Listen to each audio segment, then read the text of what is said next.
Arafat. Dans un premier temps, il a fallu que je m'imprègne un petit peu de ça par rapport à sa photo, de son visage, et que je vois en lui le soldat de 14-18. Et là, le soldat de 14-18, c'est le cascadrian que j'ai découvert. Hein, je ne suis pas spécialisé dans les 14-18, le fusil Lebel. Tous ces engins, j'ai envie de dire, de mort.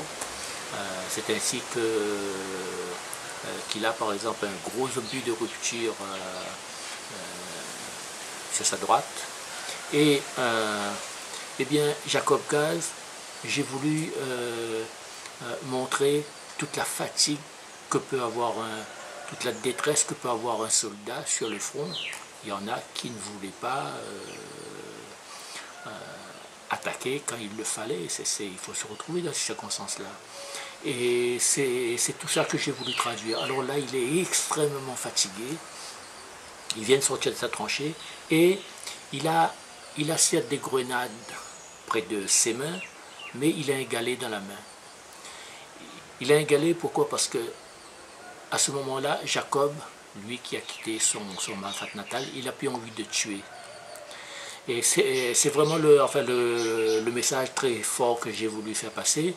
Et le galet, c'est pour se défendre, mais si on ne l'attaque pas, eh bien non, il va pas frapper l'ennemi, il ne va pas chercher à tuer l'Allemand, dit l'ennemi en face de lui.